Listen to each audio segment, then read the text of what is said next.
کہ بخاری گروپ یہاں آ گیا ہے, موجود ہے اور موجود رہے گا. سولنگ, بجلی, سڑکیں, اسکول, یہ تمام ترقیاتی کام زور و شور سے اور ٹھوک کروں.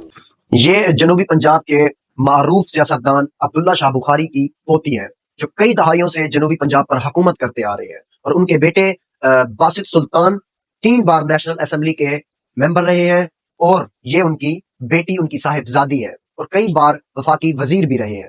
ابھی ریسنٹلی پچھلی پی ڈی ایم کی حکومت میں عوام ایک روپیے کو ترس رہی تھی, اپنی بجلیوں کے بلوں کی ادائیگی نہ کرنے کی وجہ سے خودکشیاں کر رہی تھی.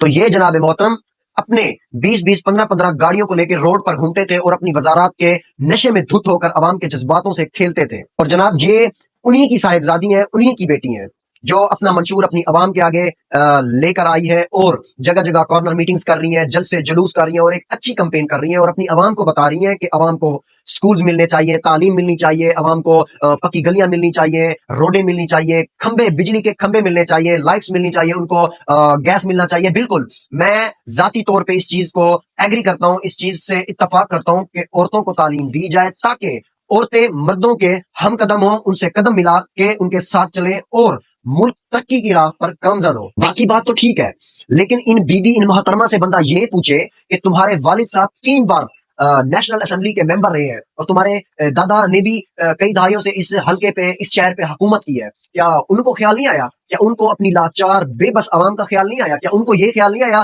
کہ ان عوام کو تعلیم ملنی چاہیے, ان لوگوں کو گیس ملنا چاہیے, ان لوگوں کو بجلی ملنی چاہیے, ان کے ہاں بھی پکی گلیاں ہوں, پکی سڑکیں ہوں, کیا ان کو اپنی عوام کا خیال نہیں آیا؟ انتہائی افسوس کی بات یہ ہے کہ یہ جس حلقے سے بلونگ کرتی ہیں تو وہاں پہ کالج کیا ایک ہائی اسکول بھی نہیں ہے, اور ماشاءاللہ سے یہ پاکستان کی one of the biggest LUMS university سے گریجویٹ ہے, اور لندن کی یونیورسٹی سے انہوں نے پولیٹیکل سائنس کی ڈگری لی ہوئی ہے. اب یہ ان کی بڑی بہن, ان کے چچا اور ان کے والد NA کے کینڈیڈیٹ ہیں, اور اپنی حکومت بنانا چاہ رہے ہیں, اور اپنی غریب, مفلس اور لاچار لوگوں پہ اپنی حکومت کئی دہائیوں سے اور اب بھی مسلط ہونے جا رہے ہیں. کیونکہ جب آپ لوگ موروثی سیاست کو دفن کریں گے, جب آپ لوگوں میں شعور آئے گا, تعلیم آئے گی, تربیت آئے گی نا, تو آپ موروثی سیاست پر یقین رکھنے والے کینڈیڈیٹ کے گربان پہ ہاتھ جائے گا آپ کا, تب آپ ان کو ووٹ نہیں دیں گے. ان کو یہی چیز کھٹکھٹاتی ہے. اگر ہم نے اپنی عوام کو تعلیم دے دی, کالجز یونیورسٹیاں دے دی, تربیت شعور دے دیا, تو یہ ان کا ہاتھ چھوٹا سا ہمارے بڑے گربانوں تک پہنچے گا.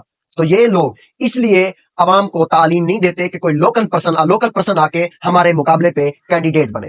اور انشاءاللہ میں بہت جلد ایک چھوٹا سا ویلوگ اپنے حلقے کے موروثی سیاست پر یقین رکھنے والے لوگوں کے خلاف بھی بناؤں گا. میں اپنی پاکستان کی غیور عوام سے ایک ریکویسٹ کرتا ہوں, ایک گزارش کرتا ہوں, ایک اپیل کرتا ہوں, اور ایک مطالبہ کرتا ہوں کہ 8 فروری کے دن اس سرداری نظام, اس جاگیرداری نظام اور اس موروثی سیاست کو ہمیشہ کے لیے دفن کر دینا ہے.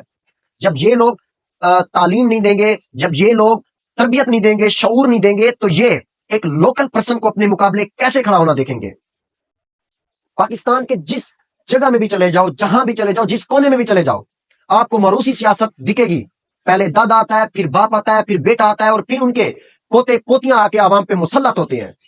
خدارا اس موروثی سیاست کو ہمیشہ کے لیے دفن کرنا آپ کے ہاتھ میں لکھا ہے.